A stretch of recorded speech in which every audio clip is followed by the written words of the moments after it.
I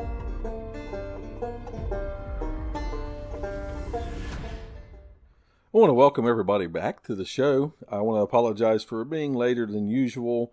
Life has gotten extremely hectic and crazy as of late, which as it does during the summertime months and such.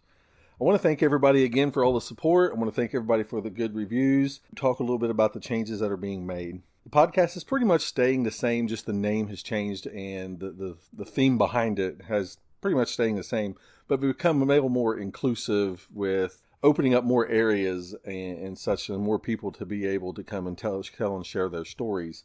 The reason why I did this is I've received so many messages from so many people from so many different places, but very rarely has it been just this region.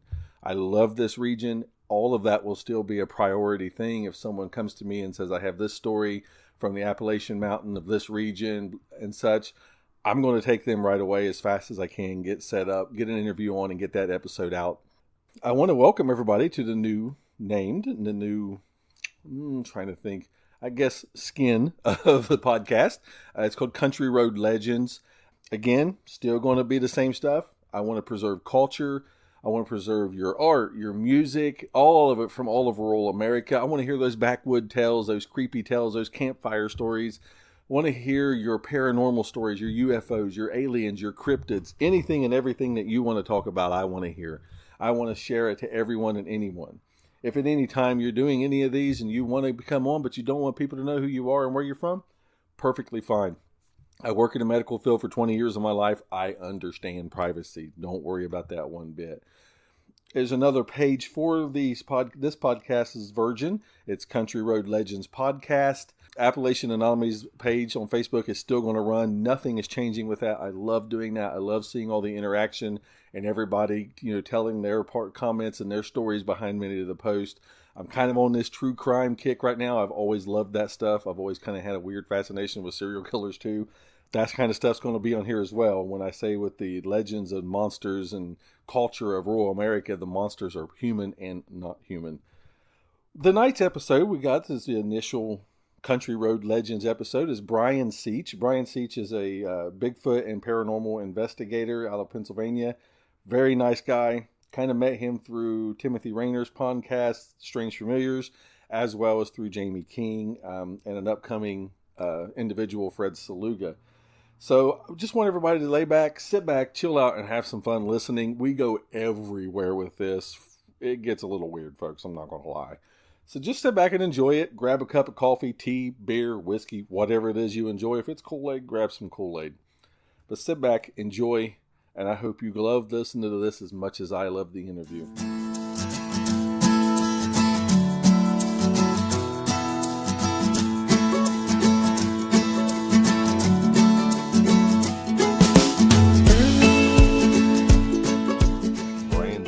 Is a researcher and investigator of the unexplained and founder of two research groups, the Center for Unexplained Events, or CUE, and the Center for Cryptozoological Studies, CCS. Brian has appeared on Monsters and Mysteries in America on the national cable channel Destination America. He was featured on an independent film, Mountain Devil, The Search for Frank Peterson, and was an extra in the Mothman Prophecies movie filmed in Pittsburgh. Has also appeared on various internet radio shows. Brian is a member of the Butler Organization on Research of the Unexplained, or the BORU, Legend Hunters, and the Pennsylvania Bigfoot Society. He is a former member and investigator of Mutual UFO Network, better known as MUFON. Brian co-wrote articles for the Creature Chronicles column in the Hancock County Courier in West Virginia from August to November 2013.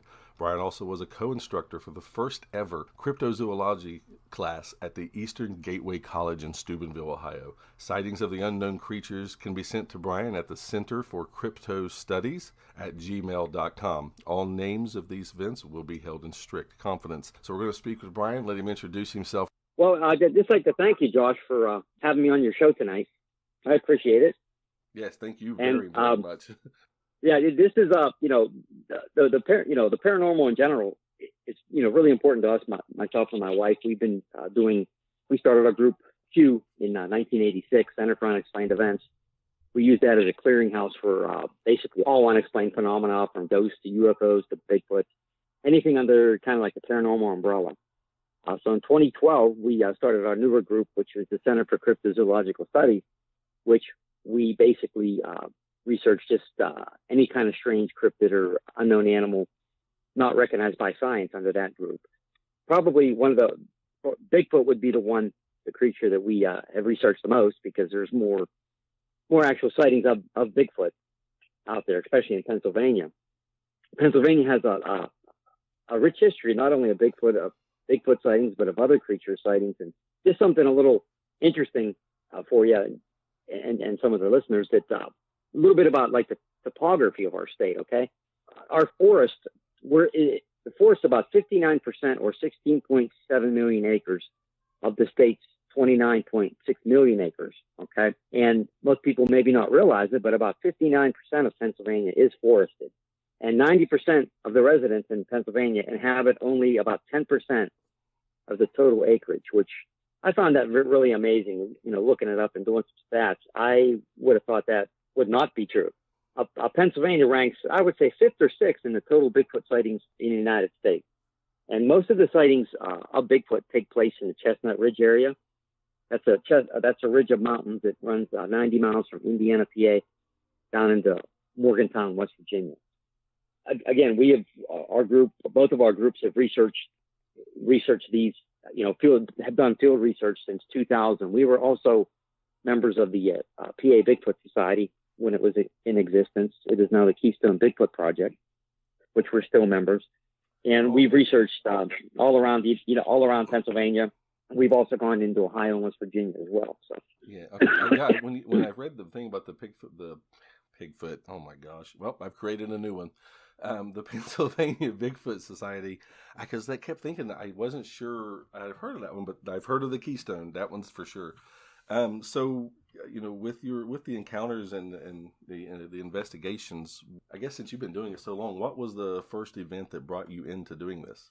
Well, one of the very first cases we actually did for the PA Bigfoot Society was, excuse me, and I'm going to apologize in advance because my kind of like you right now, my voice is going in and out. So. Yeah, this season has not been good for it at all. No, everybody's pretty much sick that I know. So was the PA Bigfoot Society got a report down here on Golf Course Road in Hopewell, and a gentleman and his wife were walking their dog, and all of a sudden they heard a big splash in the creek beside them, and the dog started growling a little bit. So they actually called the Hopewell police, and the police came down and they took them to the exact spot. Well, they heard another big splash, and so I guess it upset the cop a little bit. He had his gun almost drawn, and he was shining down the creek. He didn't see anything. So we got down there, I think 2 days later, and the eyewitnesses took us to the spot. So we were walking along the hill, and the creek was down in a little valley, and all of a sudden we heard the splash. So we look, and there was it was a decent sized creek. There was a beaver there, and the beaver, it looked like it was. We end up thinking that case was just they actually heard a beaver, and it's real creepy down that road. So we're thinking one thing led to another, and just it kind of like, well, hey, it's dark down here, it's scary. We hear something, maybe there's something there, but we ended up thinking that it was just a beaver. So one of our very first cases, we could pretty much say it was explained that it wasn't a Bigfoot, but well, that was one of the very very first ones that we did. Laughing is the best thing. It is funny because I've never heard someone say that they got the obsession that we all have with Bigfoot, especially by their first encounter being not with a Bigfoot. Yeah, well, actually, my obsession with Bigfoot started in the 1970s, because I'm in my mid 50s now, and I would watch all the documentaries. In Search of, at the time, with Leonard Nimoy, was really big. That I always say that we're part of the generation, like the In Search of generation. A lot of us mid 50s, late 40s people.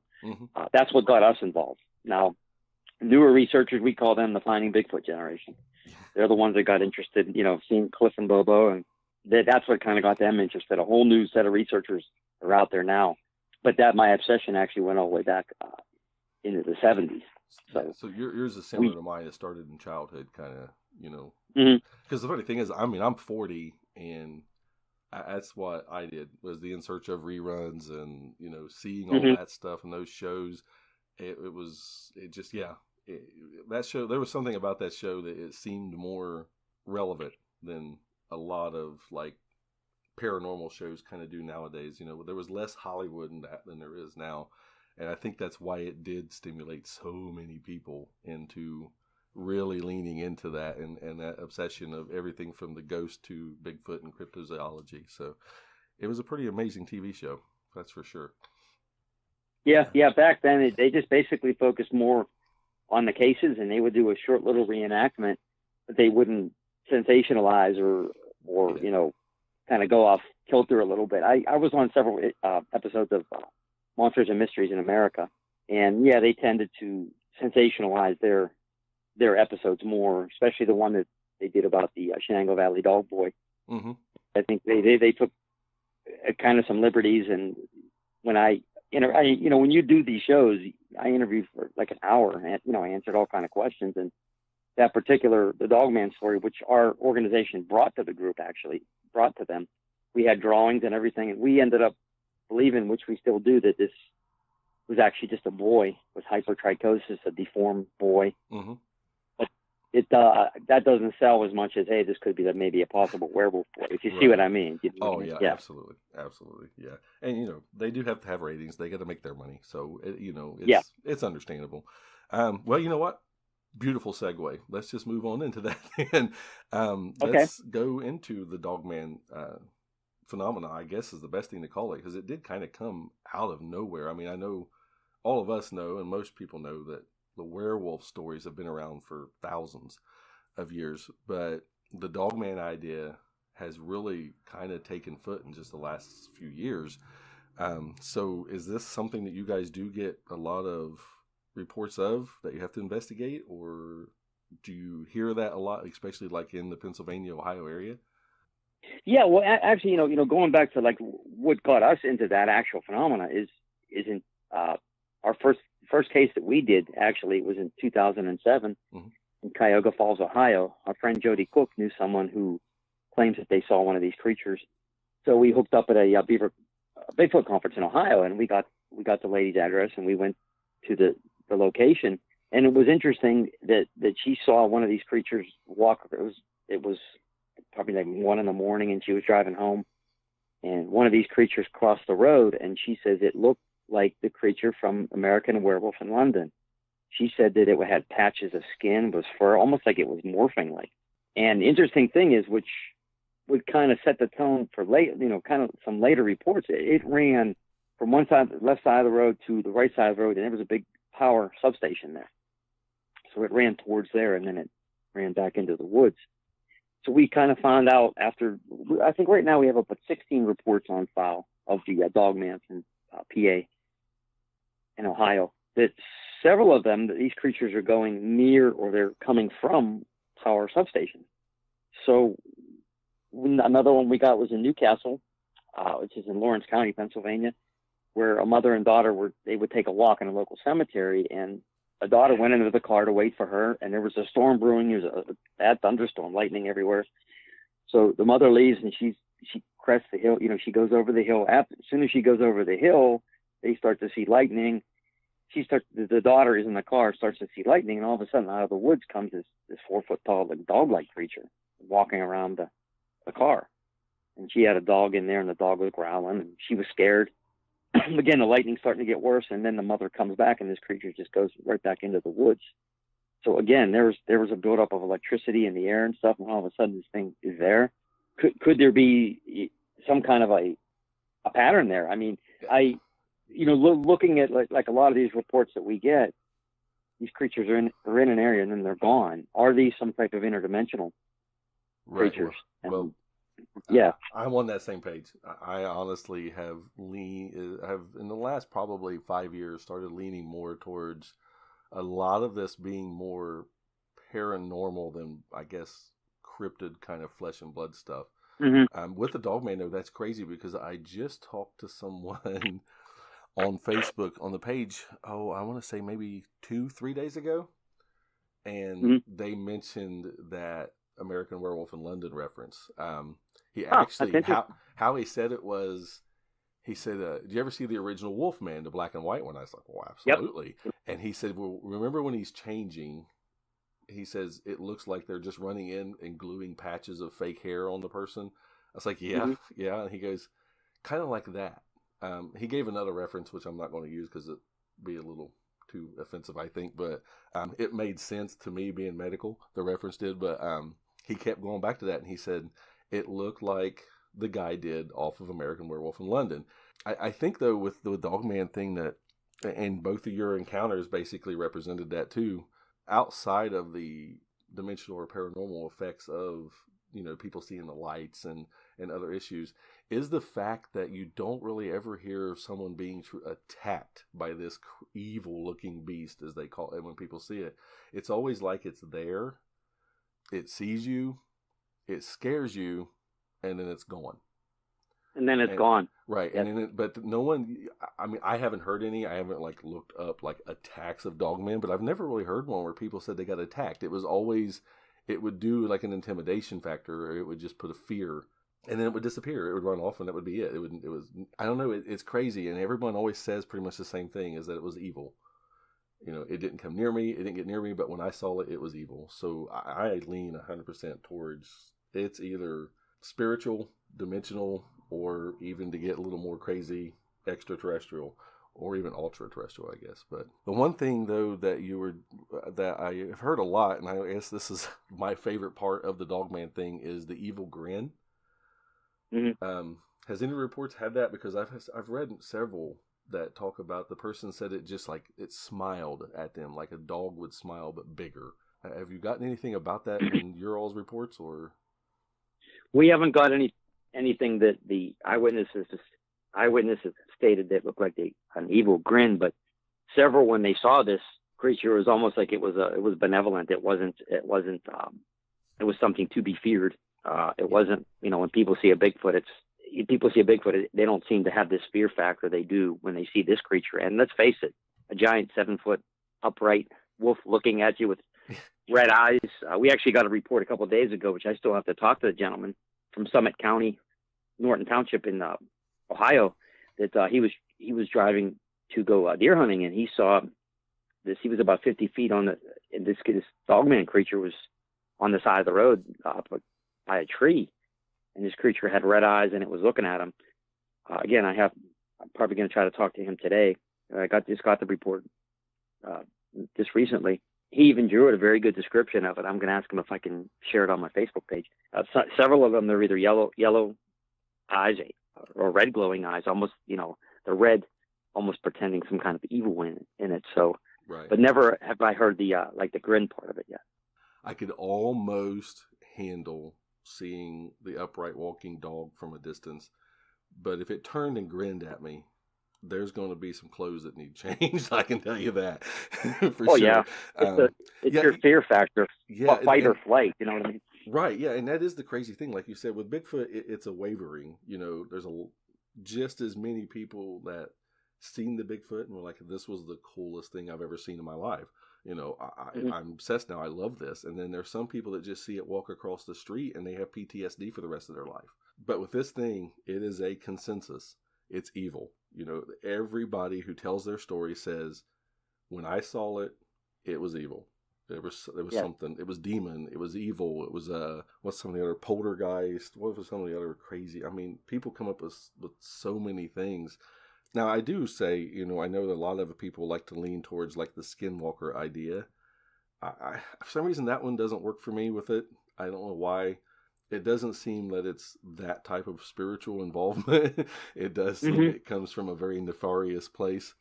I think I could have even stood there long enough to watch it, even see it run out and then go back, and then to go back and see if it's there. Yeah, it was lightning from like an oncoming storm, and it had rained when the mother got back into the car. But it does make you think, hey, there was a buildup of that electricity, the static electricity in the air, and all of a sudden this thing is there. So you, like with some of these other strange cryptids too, you wonder if they are some kind of an interdimensional being. Do they need a type of energy to manifest or to come through, or is there only certain conditions that they can come through? we talk about portals and window areas. Now, the Chestnut Ridge here in Pennsylvania is one of the main so-called window areas in Pennsylvania. There's been a lot of UFO sightings, Bigfoot sightings, Black Panther sightings, just pretty much everything along the Chestnut Ridge. Is that a window area that somehow occasionally another dimension things can come through?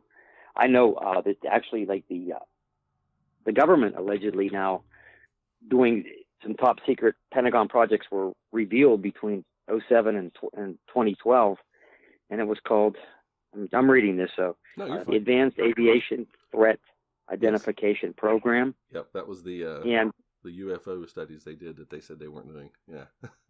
And what's interesting about it, there was 38 projects. I just want to read 3 of them to you, okay? Invisibility cloaking, okay? Transversible wormholes, dark energy, and the manipulation of dimensions. So if they're doing some research on it, they just may be doing research on something that they believe is happening. Maybe they've already figured out that, you know, there are some of these strange things. There's time distortions happening and things are coming through. And boy, if something ever would open up and stay open, who knows what's coming through. I mean, I don't think it's that much of a stretch to see why that they are looking into this. Yeah, well, I mean, what was it? There was a show on Netflix. There's a show on Netflix. The Department of Energy Secretary. What's the show called? Oh, Chelsea. I think it's called Chelsea. Now, I don't watch the show, but I heard this, was listening to this somewhere else. And, of course, being that hers is a Netflix show, she had the Department of Energy Secretary at that time was, I can't remember his last name, but I know his first name was Ernest or Ernesto. She had kind of made the joke, being that they're Netflix as well, that, hey, it's the Department of Energy and Stranger Things, and we're just wondering, do you guys do any of this kind of crazy stuff, like into the upside down or to these other dimensions where there's stuff? And they're sitting, you know, they're all laughing, like, ha, ha, ha, ha, we're going to ask him this. This dude comes out of nowhere, and it's just like, yes, we do. Wow. And he started going on and telling them, and her name is Chelsea Handler is her name. And she's referring to the Upside Down, and he's like, well, I can tell you, you know, first, I've never seen the show, things like that. And secondly, he says he believes that the fictional, now I'm reading this part just so everybody knows, I believe this fictional DOE laboratory was operating in the 1980s. You can draw any reference you need from that. Third, I will note, we actually do work in parallel universes. This is from, his name is Ernesto Moniz, M-O-N-I-Z, which basically floored them at that time. If you hear it, you can look it up and hear the audio. They start doing that like, hey, oops, kind of laughter, you know, like we weren't expecting that. We were expecting you to make fun of us and make fun of the show. Excuse me. So he continues to say, we're a big supporter of very basic science, and this includes trying to understand the basic particles of nature and the structure of the universe. Physics looks at things like higher dimensions, more than the 3 dimensions, and a parallel universe. And I mean, out of nowhere, just on some goofy talk show on Netflix, he comes out and basically says, yeah, it's there. The thing is, outside of hearing it on some shows and just by a fluke of a search, who's going to hear that? Nobody cares. You know, everybody's so worried about this political stuff that they're missing these important comments and statements that are made like that. And like the thing you just read, I mean, I've read most of that report that they had said released. I didn't even catch that part. So it's, yeah, I don't know. I always tell everybody, you know, don't believe in magic if you don't want to, but this world is a magical place. And just as Einstein and them said, technology to a lesser culture is going to look like magic. So what they're doing is magic in essence anyway. So, but yeah, that's just crazy you mentioned that, because I was talking to someone about that story the other day. That's why I was able to pull it up so quick. Well, it would make sense. I mean, let's face it. If you're talking about something that could threaten national security, heck, even maybe the whole world. I mean, wouldn't it make sense that they're studying it? I mean, I don't think that's a stretch. Yeah. I'm a big I'm a big like Godzilla monster fan, things like that. And I don't know if you caught. Well, you're on my Facebook page, so you probably see all the crap I put up. So. But There was a movie out called Pacific Rim. Have you seen that movie? Yeah, I haven't seen the second one, but I love the first one. Yeah, and the second one's pretty good too. But in that there is a kaiju or monsters come from this other dimension, and they're coming up through the ocean floor, and they have to blow up that entrance. Now, as far-fetched as that seems, if because like the CERN, the super collider, they're doing that, and who knows what. They might accidentally open something that we can't fix. I mean, well, this may sound ridiculous to a lot of people, but if you look into it, is it that ridiculous? Well, and with CERN, which is just so everybody knows, it's in the generalized area of Geneva. It's a large hadron collider, particle accelerator, basically. But they've actually come out and said that they're trying to open doorways and open things to see what's there, just to get a glimpse. I mean, they have stories of their own that those scientists have said, we just don't look, is how they say it. When it happens, we don't look at it, because if we don't see it, then it doesn't exist in our reality. Well, to me, that's I don't have a better word than asinine, honestly, because that would be like me having someone run into my house with a gun. I'm like, well, if I just don't look at him, he can't shoot us, But yeah, speaking of CERN, anyway, thankfully they've shut it down at the moment. But starting, I think it's either later this year or next year, they're supposed to be kicking it back on at don't quote me on this, everybody, but I think it's up to 2 to 10 times more power, which is scary, terrifying. I could sit here and talk about that all day. So okay. But another thing though, real quick, as far as we talked about interdimensionality and things like that. What about how does space weather, solar flares, things like that? How does that affect that? Because we're being bombarded by radiation and solar rays and things like that.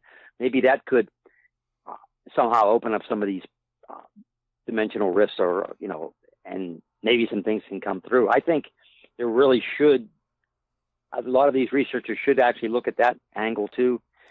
But certain researchers, hey, Bigfoot's just an ape, okay, and that's all it is. And, yeah, I agree. I think the problem is the fact that you have so many stuck. What's got to be just an animal. This other stuff doesn't exist. But it's at the same time you're saying that, and you're looking at something that your science tells you doesn't exist, and at the same, so you're looking at paranormal. But a lot of people don't want to put cryptids in that paranormal category. But it's paranormal is just anything outside of the norm. The status quo norm. So, and it really dumbfounds me on that, with the idea that we can't come together and be like, here's all of the theories. Let's come up with a way to test them all. And instead, people like you, me, like Timothy Renner and several others, Josh Kutchin, it's well, you guys are a little weird. If you didn't have the people who thinking a little bit outside the box like you guys are, there's only so much study you can do, because obviously in how many years have most of these people been trying, we don't have a body. We don't have anything but basic, word of mouth evidence to study per se. So, why is it such a bad thing that maybe this is a different reason why you can't? Why is it that people see Bigfoot? Some of them feel like it's telling it in their head. I mean, doctors, lawyers, police officers have even said, I felt like it said something to me in my head, and I felt at peace, or it made me feel like in my head it was saying, you need to just go away from here. This is my spot, kind of thing. And, would a true flesh and blood animal be able to do something like that? Of course, we don't know for sure, but it's not something that's the norm for that and everything. Yeah. But back to the I'm glad you went this way. I love the paranormal side of it more. I like talking about this too. I really seldom do on some of these shows, so this is going to be kind of new for me. But yeah, I'm enjoying it. I love the paranormal side of it. I guess the ghost side of it per se, because I kind of under the belief with leading from that into Bigfoot again, on how Bigfoot sounds a lot like hauntings more than sometimes. You know what I mean? With with the ancient beings that used to lead people into woods with whistles and laughter. Well, how many reports do you hear that, I was standing outside in my woods and I heard something whistling, but it wasn't a bird, but something was whistling that was kind of sounding like the bird. And I just felt like I wanted to go in there and look at it. the smackings, the hits. Well, what do you hear with poltergeist stories? I was upstairs in my room and something punched the wall upstairs. Because I even heard a show a while back with a guy who did astral Bigfoot. Mm-hmm. I was fascinating. Never heard that one. Well, his whole story behind it is he sees them all the time, but he doesn't see them how we see them. He sees them as almost like you ever seen the movie Cocoon? Oh yeah. Mm-hmm. Kind of that where they shed their skin. Spoiler alert if you haven't seen it, but you should see it. Yeah, it's good. There was two of them. Yeah, I like both. When they shed their skin, he says they're like light, like an energy beam. Well, no, but he said you can see the body. You can see that it's this giant-looking, ape-looking type creature, but it had that like a bluish aura, like of light all the way around it. And they would just, he says, this sounds crazy. I mean, crazier than anything we've said yet. That he's actually seen him like just walk through his house and look at him and just keep walking. And he's like, it looks like a Bigfoot. Could this guy be having acid trips or something? Obviously, yes, he could. Yeah. But there was so much passion and so much everything in his voice, like there is with most people who are true witnesses that come out and talk. It was hard to sit there and say, this guy's insane. Because I was enthralled with this idea of, well, maybe they are a poltergeist type entity. And this is just the shape they take because we've given it that shape. I'm not big on the whole Talpa thing. I know a lot of people like that idea, but I have a hard time. To me, that kind of belittles the spiritual world a little bit. It's like, well, it's all about us creating. So because we're people and our ego so big, we're the ones who created it. It just bugs me. And you got to understand, like with almost all these reports, these people were just out enjoying nature, or they're driving in their car.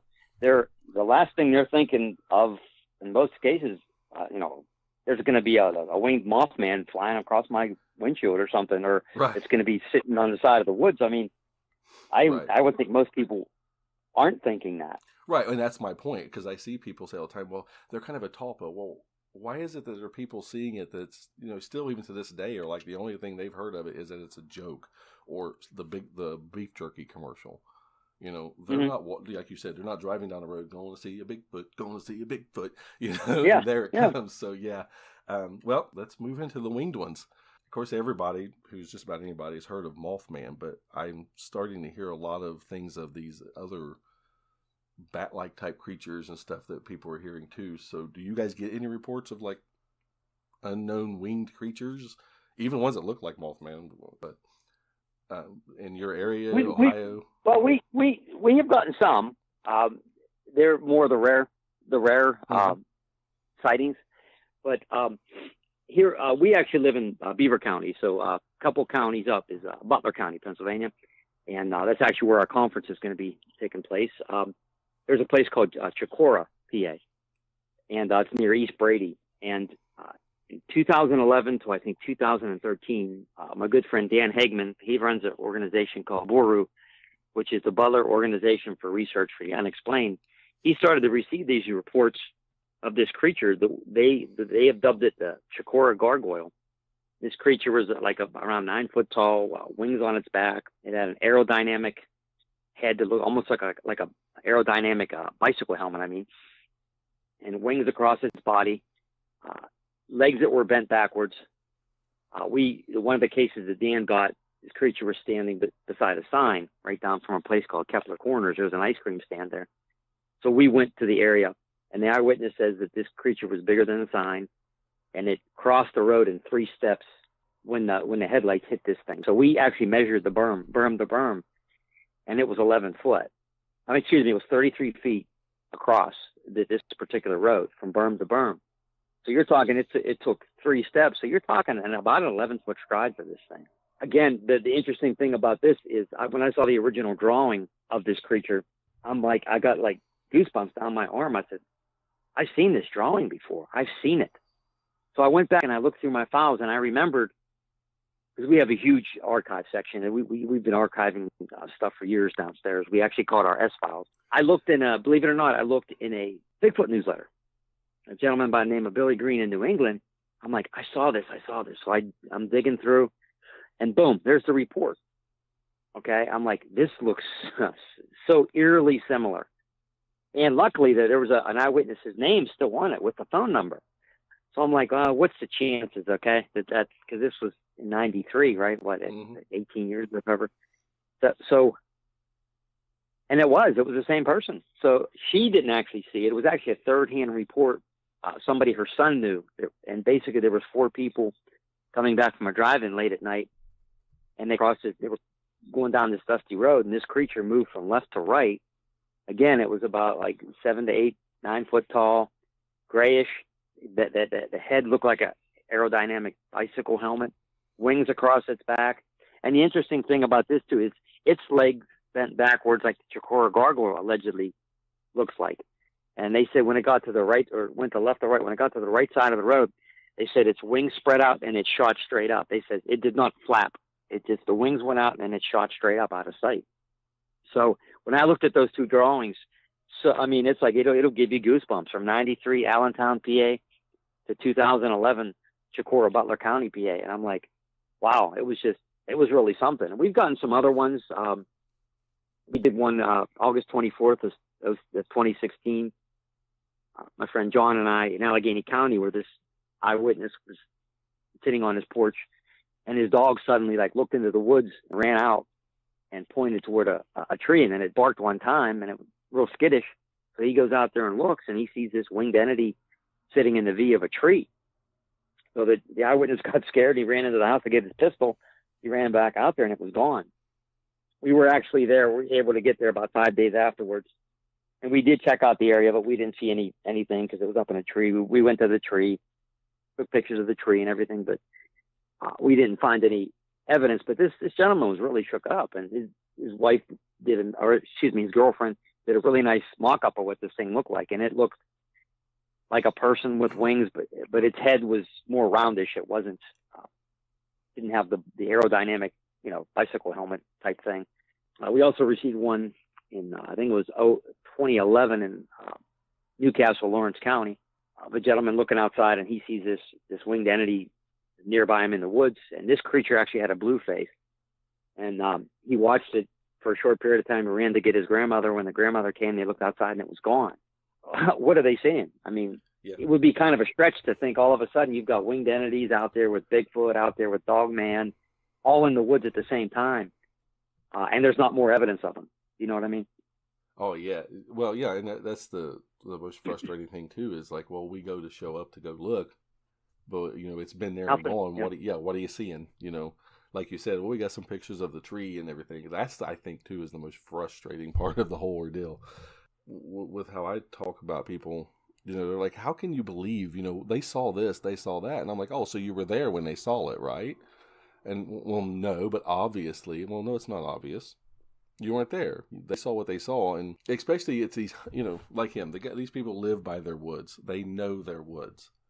Yes. They know, hey, there's coyotes that run through that path, or deer come out and they hang out right here. People know this stuff.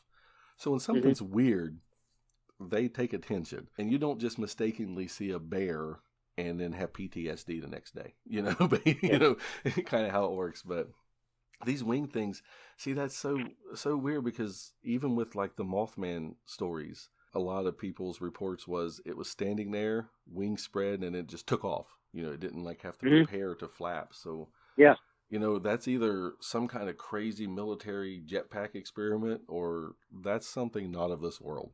Plain and simple. Now, like I've never heard some of these stories. That's just horrific to think that, you walk outside and you're just trying to enjoy your porch or something, and here's this giant winged, I guess, demon you're looking at. The thing is curious, though, is if their legs are bent backwards, how are they stepping with such long strides?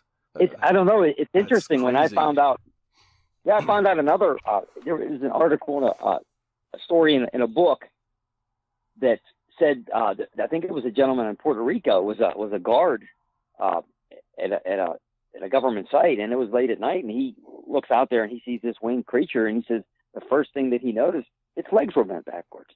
Again, another one that's kind of like a chicken, and the eyewitnesses, apparently driving down in Allentown and even in Chikora, said that it almost walked like a chicken. Like, how a chicken walks really weird? Yeah. It's a really weird type of walk that these the people who've seen them walk, they said it's really weird. The legs are bent backwards and the thing walks like a chicken. So I don't know. I'm going to try to do some talk to some bird experts or things like that, and say, how would an entity with their kind of like their legs that were bent backwards, is that because they're so top heavy with the wings? I mean, would your leg have to be structured like that? I'm not an anatomist or whatever. I don't know, definitely. But it's something that I think should be looked into a little bit. Yeah, absolutely. Because it does. When again, going back to like the witnesses and stuff, you got people who's going to say, well, these people are just crazy. Well, okay, if they're crazy and they're from all these different parts of the state and the world, what, they call each other by accident, and come up with the same idea of backwards legs.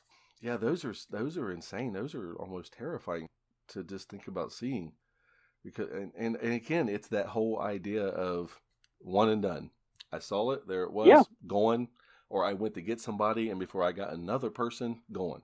So it is almost like that trickster aspect. It's like, I'm going to let you see it just to watch what happens, because it's going to be hilarious when you bring people out and they're going to be like, oh my God, my friend's crazy. That's how I feel sometimes. It works. John Keel, the famous, investigator of the Mothman, he talked about the ultra-terrestrial theory, that there's some kind of a presence or that's been on Earth for years. And, like you said, kind of like the trickster type theory. They want to, let's show them a Mothman today and a Dogman tomorrow. I mean, it's almost really weird how a lot of these happen at random. And again, if they are an interdimensional, could that have just been a temporal anomaly that's open? Something comes in and out. And I remember the researcher Barton Nunley mentioned about a Dogman sighting, I believe it was somewhere in Kentucky.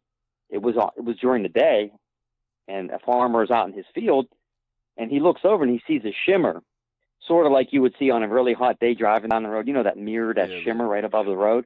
And he says this Dogman creature stepped out, and it kind of looked around, and it sniffed the air. Then it saw the farmer, and it just stepped right back into this thing and disappeared. Now, if you want to talk about an interdimensional entity, I don't know what more you could say about that's what would happen. I believe. Fine. Well, now on a hot summer day, I'm not driving down the road. We're walking everywhere. It is really weird. I think if you look, you really got to do research, try to find some of these really weird. The people have actually seen them coming in and out. Now, I know the Skinwalker Ranch, they had one where there looked like it was a portal and a Bigfoot type creature came out of it. So again, you don't hear about that much, and I'm sure people actually seeing these creatures, if they indeed are go in and out, are very rare. Yeah, well, actually, I think that's one of the first ones I've heard that was a daylight sighting. I was actually going to bring that up. Was why is it too that we Bigfoot? Yeah, my experience was in the daytime. The Mothman stuff, people seeing him at all times of the day, but the Dogman, you really never hear. Day. It was crazy because earlier you said, well, 1 a.m. This, and it's usually that. Of course, then there's a joke now, which it really frustrates me because YouTube's kind of made it a joke, the 3 a.m. theory. And I always tell people, doing the 3 a.m. theory isn't our version of 3 a.m. Our 3 a.m. wasn't the 3 a.m. when this was the big witching hour.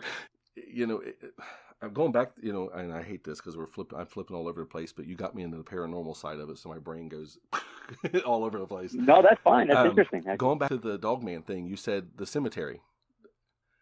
That one gets me because you hear a lot of stories where people say they've seen Dogman in cemeteries. They've seen them.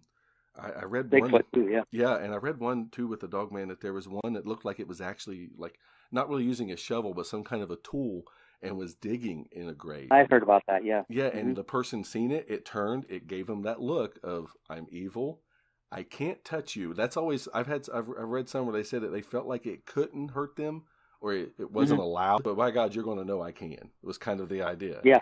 And then they saw it, they took off, they come back, and it was gone. And it was gone. But it was digging graves, and I've heard a lot of them, especially the Dogman, in graveyards. Like, it can't eat us, but I can eat that guy.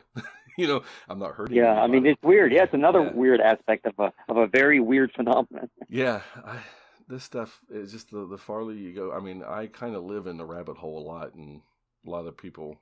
Luckily, where I work, there's a lot of people that are very open-minded, and they let me talk. See, I get to thinking about this stuff and my brain just locks up and is like, no, let's go back to creepy. The idea too, when you were talking about like Chestnut Ridge and these ordeals, you know, a lot of this area, pretty much all the hills and mountains came from the formation of the Appalachian Mountains, from the Ice Age when the glaciers were pushing. And the thing about that to me is, you know, I have people say, well, why is it always just this? Or why is it always here and always here? Well, like you said, I mean, Pennsylvania, Ohio, West Virginia, these 3 states are huge locations for cryptid sites, for paranormal, for ghost stories. You know, I mean, some of the biggest ghost hunting places in the world are Trans-Allegheny. You know, they're in this area. And, you know, again, like you said, using the energy, what better way to conduct energy than how many billions and billions and trillions of tons of iron ore lives in these mountains? And, that's you know, true. to pull and to conduct. Of course it's going to happen. The occult, the witchcraft, everything has always pulled itself into the regions of these foothills and these mountains.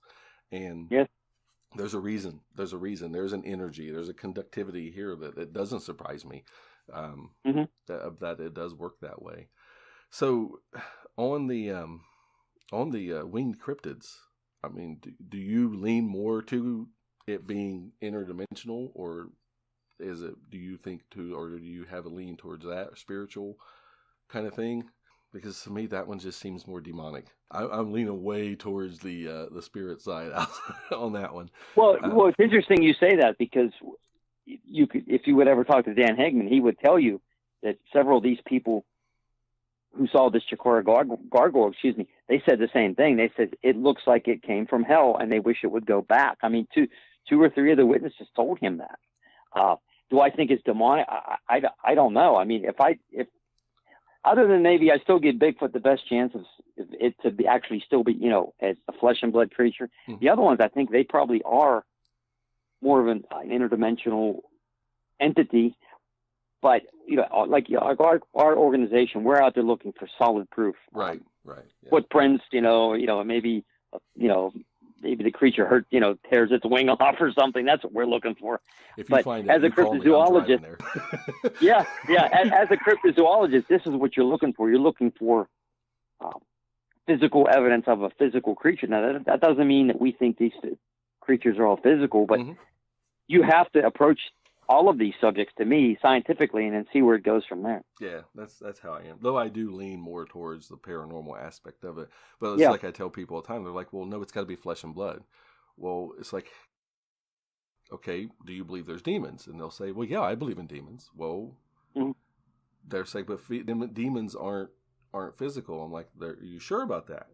You know, how many stories do you have of people getting grabbed, picked up by a being that they're looking in front of them, and they know it's a poltergeist type demon activity, and getting thrown across the room? You know, that was a physical touch. You know, how many times have people said they've seen like what looked like clove hoof footprints through their house? That's a physical thing, you know. Yeah, like you said, you have to have an open mind and see it from all aspects. I agree though with what you said about Bigfoot. I would love that to be physical, like an actual flesh and blood kind of, I guess monster would be the way to put it right now, is how a lot of people see it. But the behavior just doesn't fit. You know, the ecosystem doesn't seem to fit. Yeah, the woods, especially in these regions, because we're very wooded still, are a good hiding spot, you know, with natural camouflage. But at the same time, there's a difference between, my fur camouflaged me into the thicket of the woods, to the fact that literally 2 or 3 steps and the person just sees nothing. You know, no leaves moving, no branches being bumped into, no brush, no footstep sounds. You know, and like the stories where they walk through the snow and the footprints just stopped. Yes, we've gotten that in Pennsylvania. One of the gentlemen who is a member of our group is Dr. Paul Johnson, and he's written several books on that, you know, on the Bigfoot subject. And the one, you know, he goes into the quantum aspect of this thing. You know, unless somebody's seeing it, the creature's not really there. And, you know, where does it go? Like my friend Fred Salugo, who he's hopefully going to be on one of your shows here, that he goes, where do they come from? Where do they go? Yeah, I really hope so too. Me and poor Fred. Yeah, I'm sure he'll work things out.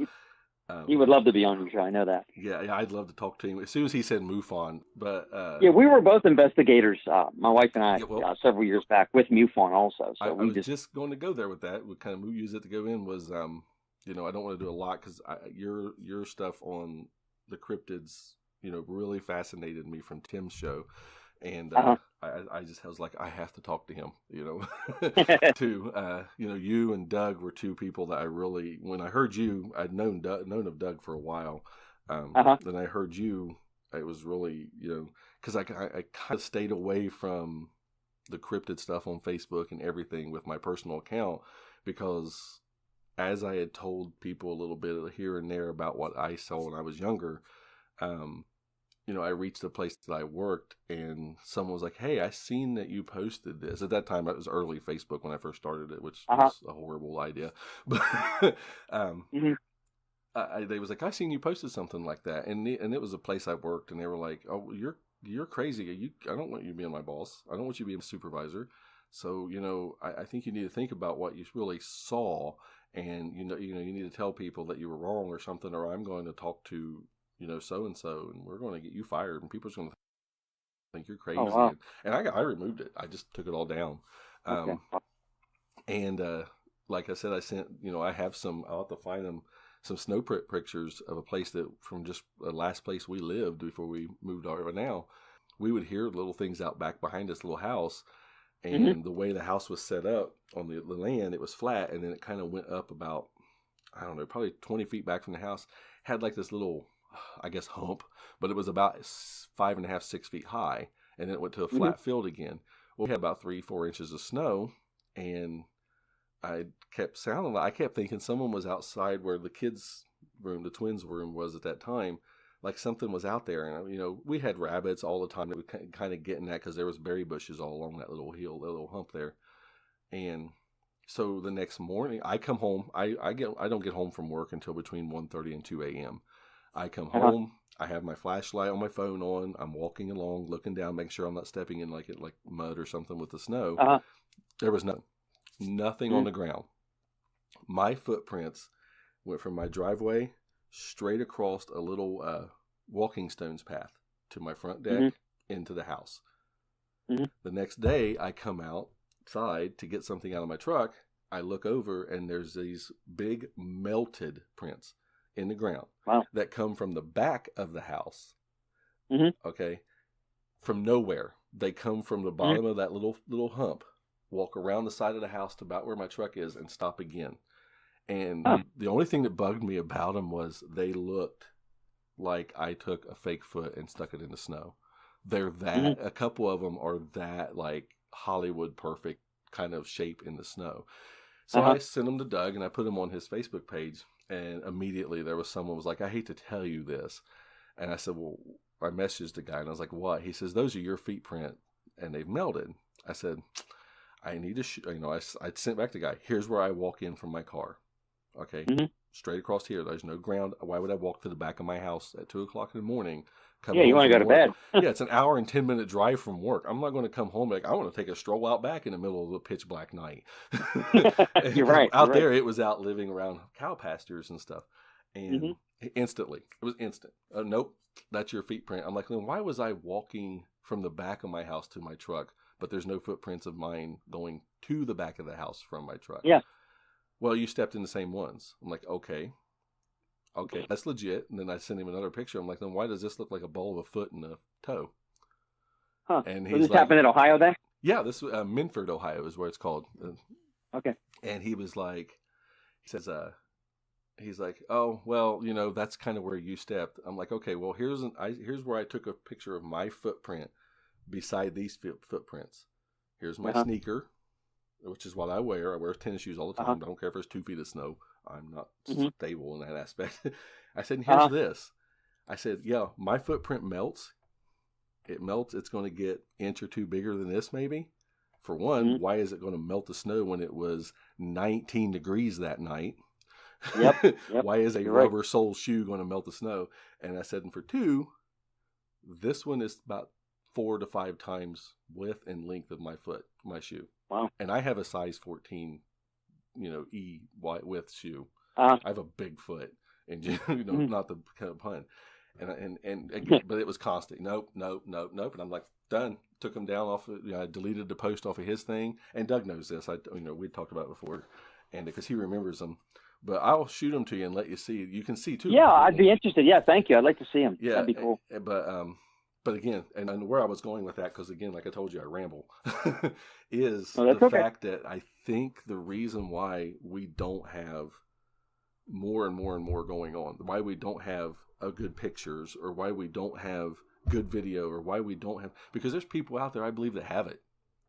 I believe that there's someone... I do too. I've always believed that. I believe there's someone sitting there with a 4K HD video of a Bigfoot walking through. Heck, the thing's probably even staring at him, making teeth marks, waving, doing whatever. But they're never going to show it, because in this community, in all of the cryptid and paranormal, people are so focused. If it's not my evidence, if I'm not the one who found it, then I'm not going to say yours is good enough. So I said, well, you're a perfect example there. What you did, and I've said that too on some shows. I said the same thing. I'm like, you know what? I think there's some great deer cam photos. I think there's this and that, but they don't want to take the ridicule. And a lot of people in the Bigfoot community, they're like sharks. If there's blood in the water, they're going to attack you. It's like first thing they want to do is say, well, it's not real, blah blah blah blah. And some people say, you know what? I don't want to deal with this. Yeah, exactly. I'll give you a quick little example. We were actually up at a flea market in Butler, okay, and I had some stuff about, have you seen anything up here? Well, this one guy says, hey, I know where Bigfoot lives. I thought, oh, really? He said, yeah. He goes, I'm not telling you, because you're going to come and kill him. I'm like, sir, I said, I'm a no-kill researcher. I'm not going to come and kill it. And he goes, besides, we kind of consider him like he's ours. I'm like, okay. But I got mad when he says, you people. I'm like, and to be honest with you, anyone who's like in our big circle, there's not one person who's out to kill this thing. Yeah. So I don't want to hear that us researchers are out to kill him. Now, yeah, there's going to be people that want the body, the specimen. They want to make the money. Hey, look, here's a Bigfoot body. But we're not like that. And most of the researchers I've ever dealt with in our whole careers here do not want that. So that's, the guy was full of what. I was really angry at him, Yeah. And I agree. I'm about, don't kill it. Don't go out to kill it. But, the unfortunate, evil is too at the same time, until there is a body, no one's going to believe it, which in general sucks too as well. I don't ever want to be a part of group. That's why I was so upset about one of the TV shows. That was it, Hunting Bigfoot, I think was what it was called. Or Killing Bigfoot or something like that. Yeah. Okay. What you're going to cause then is a bunch of guys going out to the woods ready to shoot the first thing that walks by. For one, you're going to put that danger out there, and two, if we do have to shoot it to get a body, I would prefer it to be more of the fact that you were defending yourself, not that it was out there eating and then you shot it in the back of the head. I agree, 100%. Now I'm fine with hunting. You want to go kill a deer? Yeah, me too. I love deer meat. Bring me some. I'm good. But in this aspect, that's how I feel about it too. But and that's my thing. I put a picture up. What do you get? Too blurry. You CGI'd it. It's blurry. Yep. You faked it. Or, okay, well, I have this picture. Look at it. It's like high def. Too good. Too good. Too good to be true. Yep. Too good to be true. Yep. You CGI'd it. Hey, and just as a hypothetical situation, I work at McDonald's. I would like to know where you think I got the thousands of dollars to buy CGI equipment to do this. Yes. Or the video. Here's a video. Too grainy. That means you faked it. Yep. It's too grainy. It's easier to fake. So you put up a high definition video. Too good to be true again. Yep, that video is too good. Yep. We can see it. And it's just like, okay, what do they expect people to do? You have them all the time. We need good evidence. People put good evidence and you destroy them. Some random dude takes a picture on his phone. It comes out clear. How many of us have CGI on our phone? Augmented reality apps look like augmented reality. They look like a cartoony type. Even the best ones that have like a person still are blatantly obvious. That's what it is. Yep. So that it blows my mind. That's why I love talking to like you and Doug and Jamie and the ones that I listen to a lot with like how Tim looks at it and even Clint with OK Talk, who I know is random with his episodes and stuff. It's been a while, but I like the aspect of we weren't there, we didn't see it. This is amazing and interesting. Please, I want to talk to you about it. I want to give you a place to get it off your chest. Someone who's not going to look at you and tell you you're crazy or say you saw a bear and you know you did. Mm-hmm. so yeah. A lot of people consider, they say, hey, you guys are like therapists. I'm like, in a way we are, because you didn't want to see this. You have to get it off your chest. I mean, you have to tell somebody, and you're not going to tell your local coworkers, probably laugh at you, but you tell someone who could tell you. It's like, you know what, somebody saw something like this on 2 years ago, a mile down the road, and that validates what they've seen also, and I think it helps them. Oh yeah, definitely. Yeah, and where I live, I know people that even that I work with, and I won't mention any names, of course, that have told me, you don't sound crazy at all, man. I hunt and I've been out there and I've heard some weird things and seen some weird things, and the woods are just too big to just have a deer and some birds, And but at the same time, is it big enough to handle something that size to just have enough to eat and survive? Yeah. That's another thing. Yeah, people don't. So a creature of that would have to have an enormous amount of calories to keep it alive too, and not just eating plants and stuff like that. You'd have to have some meat in your diet or things like that. Yeah, so there's a lot of questions on if it's just a flesh and blood animal, especially if I'm talking about Bigfoot at this instance here. But so it does make you wonder. It's I mean, I lean slightly towards it being a flesh and blood animal there, but not a lot. I mean, I could go more on the fence, but just slightly on the flesh and blood type thing. But and again, what I tell people, I'm like, quit arguing about what you think it is, and just get out there and try to validate your point. Exactly. Get out there and research. I mean, there's such a if you don't think Bigfoot is a like an ape type thing, then they don't even take it seriously. It's like, well, you're in the woo. That's a term that I can't stand. Yeah, I absolutely hate that word too. Yeah. Yep. Yeah, but I actually, what I actually said, I actually, I spoke last week at a Bigfoot conference, and I said that. I said, I hate that word woo. I said, I think it's a derogatory term used to discredit people who think that Bigfoot's not an ape. So, yeah, and I think I might have upset some people there, but I don't care. It's like, you guys upset everybody who thinks, who researches different than you. Right. You attack them. Let them do their thing. They're not hurting you, How do you think that guy felt that wanted to tell you his story, and he tells you his story, you listen to it, and then afterwards you get up and give your speech, not you, but this person gives their speech and says, if you think it's a ghost or you think it's from another dimension or something like that, you're not, that's not evidence, you saw something else or you were hallucinating. How do you think that guy sitting in the audience that just got done telling someone he thought he could trust with this story, how do you think he feels? Now, he may have video evidence of a portal opening, it's stepping out of it. He's never going to show that now. He's crazy because you just made him feel that. He's going to either get up and leave when you're done talking so he doesn't stand out, or he's never going to talk about it again, and then he's going to have other issues coming down the road from us. So I don't know. I've never seen outside of the healthcare field that I work in, not the facility, but the field, a more group of people that always seem like they're just out to get one another. And I don't get it. I don't get it at all. None of us talk about this, do any of this to get famous, No. And the people who are famous, it's harder to me to believe them than it is, like the really famous that's on all their TV shows and on every TV show here and on everything and are paid hundreds and hundreds of thousands of dollars for every episode and stuff. Yep. It's the people who are down to earth, who are willing to go out there and see their own, who are willing to sit down with, Mr. Jenkins from down the road and be like, dude, I'm going to sit here face to face. You can see if I'm judging you.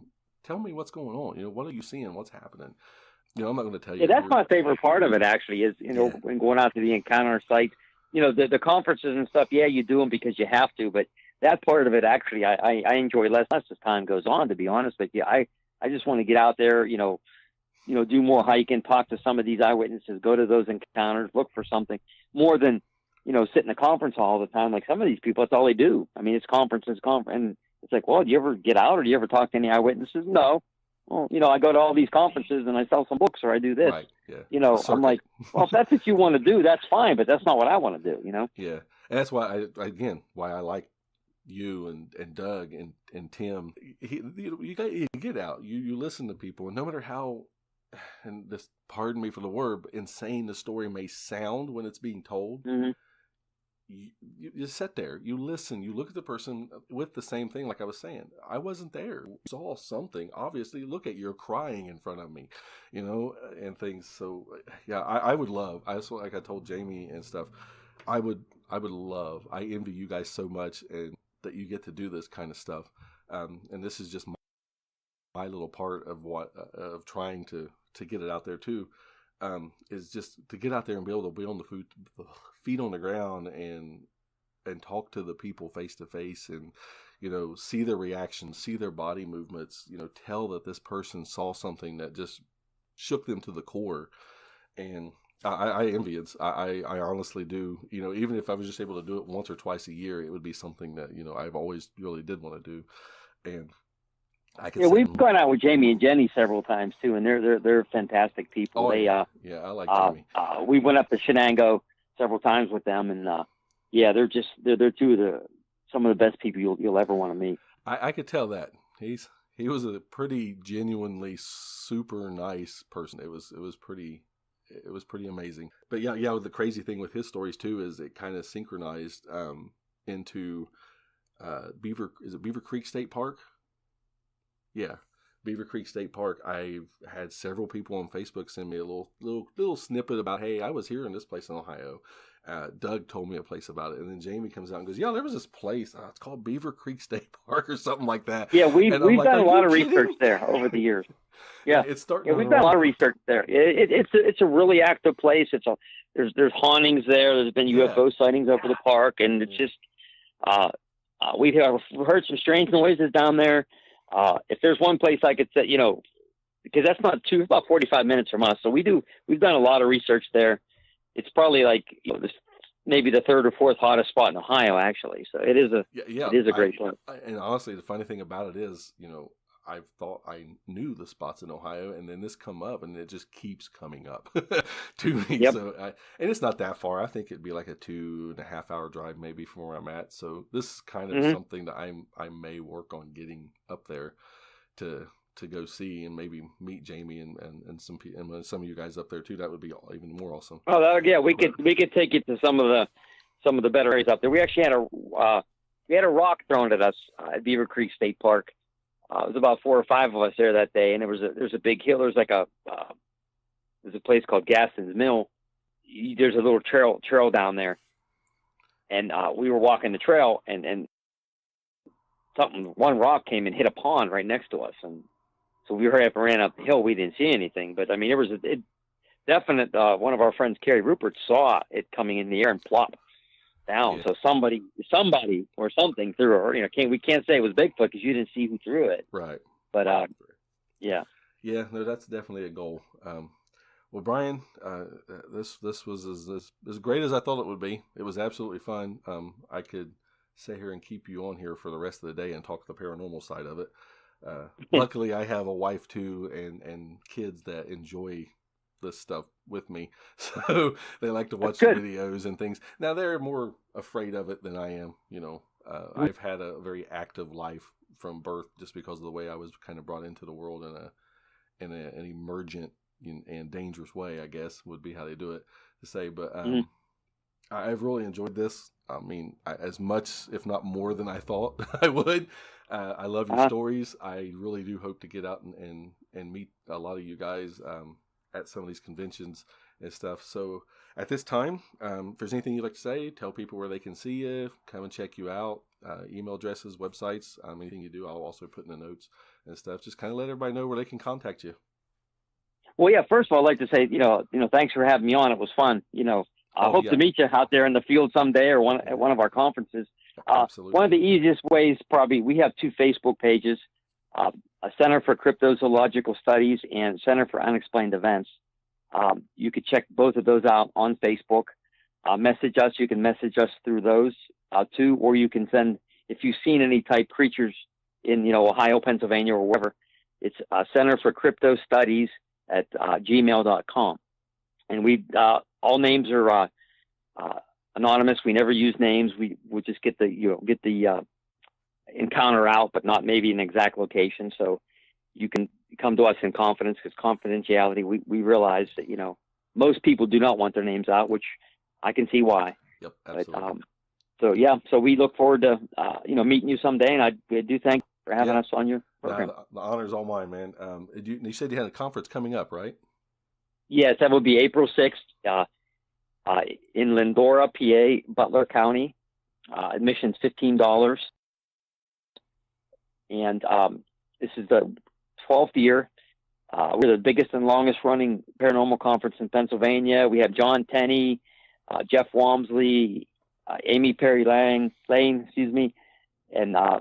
Shaitan Noor, and also Carrie Trent Haggard, talking about UFOs. So we have a really great lineup. We have over 40 vendors there. It's one of the biggest. We hope to see everybody. Man, thank you so much. It really was an honor to have you on here. This was great. Oh, yeah, I had a blast.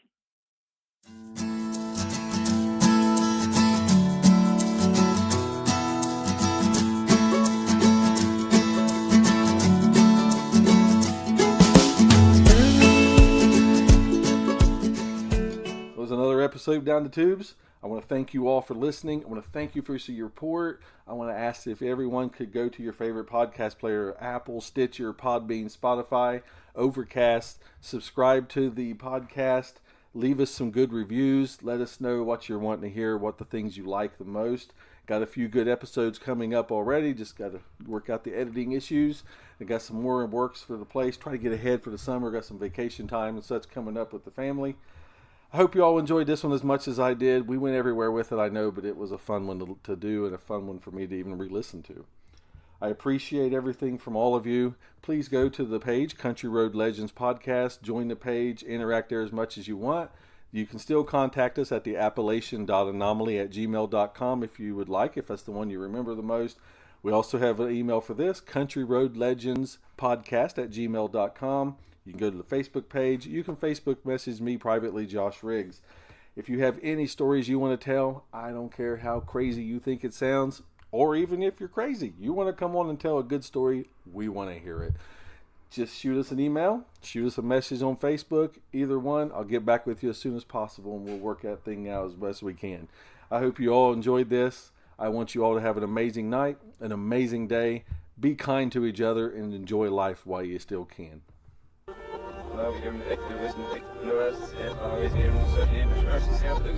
Ja.